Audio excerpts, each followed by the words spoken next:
پہلے تو میں نے مسلمانوں کے اخلاق سنے تھے، اب تو میں نے دیکھ بھی لیے۔ پر یہ بتا جب 12,000 آیا تھا جان کیوں نہیں چھڑائی؟ تو حضرت چارہ کاٹتے کاٹتے رو پڑے، فرمانے لگے تو نہیں نہ جانتا یہ بیٹیاں سانجھی ہوتی ہیں، پتہ نہیں نا؟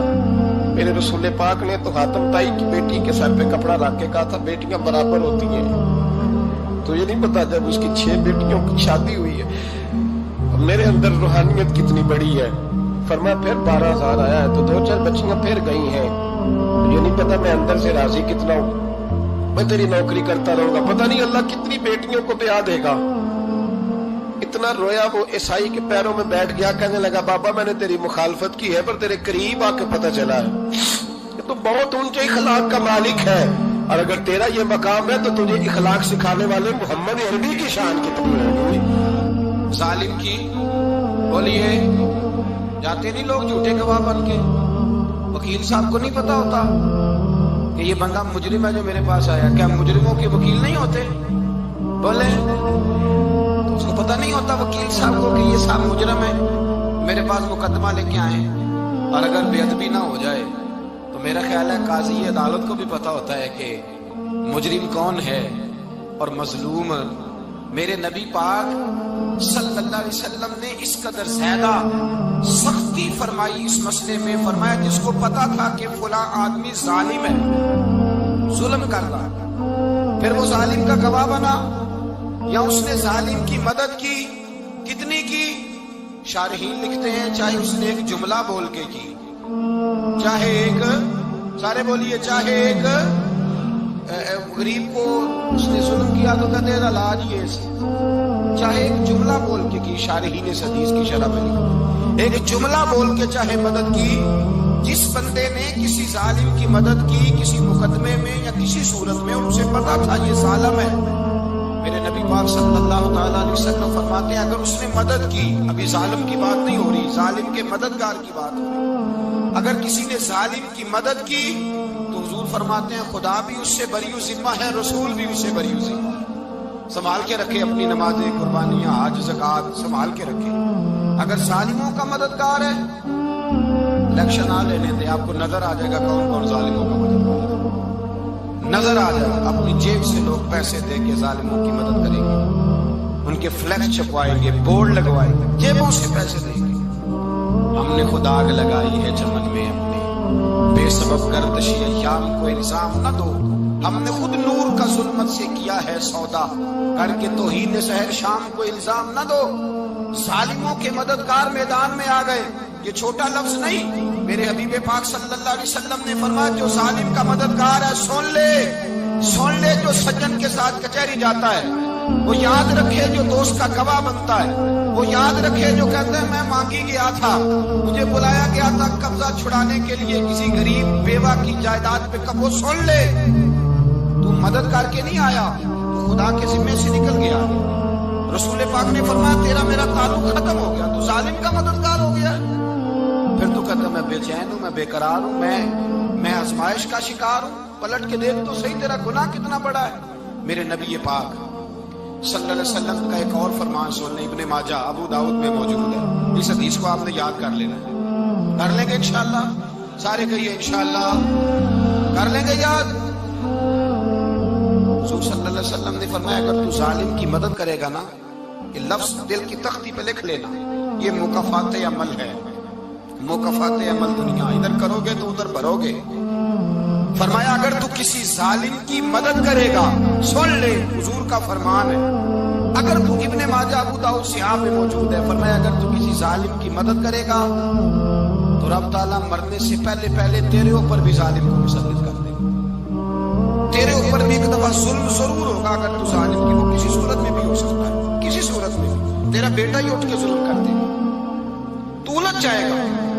کسی نہ کسی جگہ تیرے لیے تباہی کا سامان ہوگا، تیرے اوپر ظلم ہوگا، اس لیے کہ تو ظالموں کا مددگار ہے۔ چاہیے یہ تھا کہ تو مظلوم کی مدد کرتا، انسانی ایمانی یقین کا فریضہ سر انجام دیتا، تو ظالموں کا مددگار ہو گیا۔ ٹٹول کے دیکھ لیں، رزلٹ نکال کے دیکھ لیں، ہمارے زمانے میں ظالموں کے مددگار زیادہ، اتنی لمبی زبانیں نکال کے ظالموں کی مدد کرتے، بڑے بڑے کالم نویس اللہ نے انہیں قدرت دی لکھنے کی، تو اپنا قلم ظالموں کی مدد میں خرچ کرتے۔ وہ لوگ جن کو اللہ تبارک و تعالیٰ نے قدرت دی، ہمت دی، طاقت دی، کچھ لوگ ان کے حلقہ احباب میں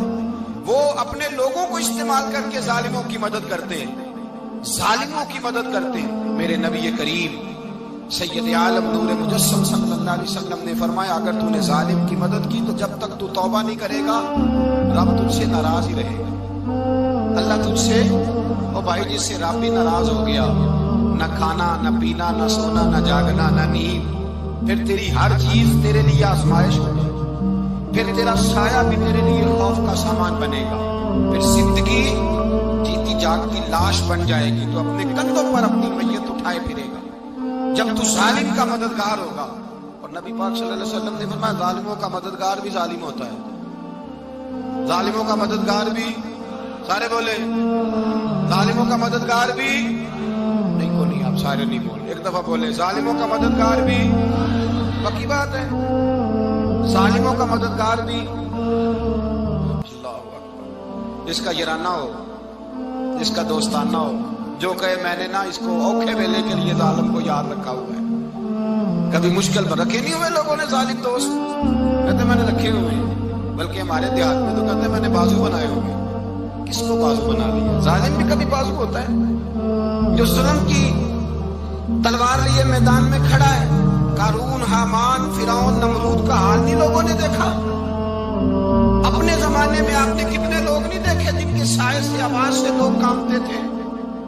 پھر پولیس کی گاڑیوں میں وہ اس طرح مردہ پڑے کہ دنیا نے تماشا دیکھا ان کا۔ یہ رنگ ہم نے دیکھے نہیں اپنے آنکھوں سے۔ فرمایا ظالم کا مددگار بھی، جو کار میں بٹھا کے لے کے گیا وہ بھی ظالم، جس نے چائے پلائی وہ بھی،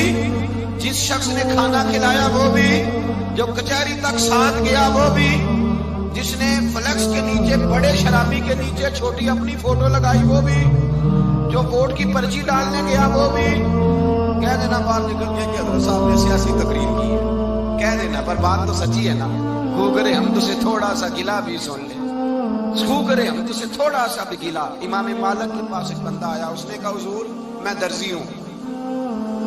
ایک ظالم بادشاہ مجھ سے کپڑے سلواتا ہے، میں تو ظالموں کا مددگار نہیں نا۔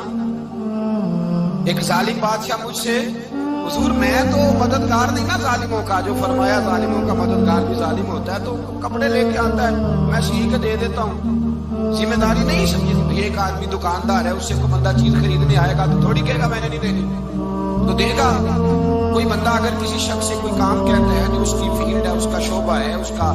معاش کا وہ سلسلہ ہے، کہتے یا رسول اللہ صلی اللہ علیہ وسلم ظالموں کا مددگار بھی ظالم، حضور نے فرما دیا۔ تو امام مالک سے بندے نے مسئلہ پوچھا، دل کی تختی پہ لکھنے والی باتیں ہیں، کہا حضور میں درزی ہوں، ظالم کپڑے سلواتے ہیں،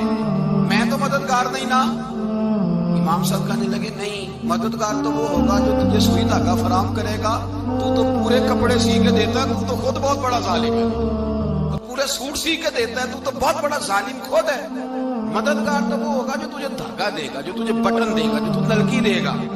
جو ظالم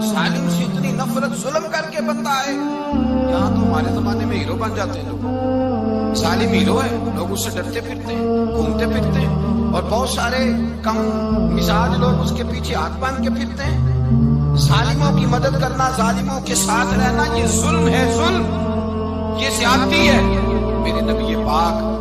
صلی اللہ تعالی علیہ وآلہ وسلم نے ارشاد فرمایا، یاد رکھو رب فرماتا ہے میں مظلوم کی مدد ضرور کروں گا، چاہے جلدی کروں چاہے دیر سے کروں، میں مظلوم کی مدد۔ اور حضور صلی اللہ علیہ وسلم نے فرمایا ہے، حضرت معاذ بن جبل کہتے ہیں حضور نے مجھے یمن کا گورنر بنایا، جب میں جانے لگا نا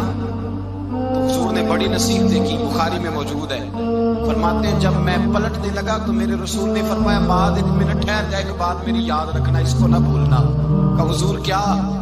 فرمایا دیکھنا کسی پہ ظلم نہ کر بیٹھنا، کہیں تم سے زیادتی نہ ہو جائے۔ محبوبہ پھر حضور نے فرمایا سن میرے معاذ، میں تجھے گورنر بنا رہا ہوں، زیادتی نہ کر بیٹھنا۔ یا رسول اللہ صلی اللہ علیہ وسلم کیا ہوتا ہے؟ تو میرے کریم نے فرمایا جب مظلوم دعا کے لیے ہاتھ اٹھاتا ہے تو عرش کا مالک کہتا ہے فرشتوں پیچھے ہٹ جاؤ۔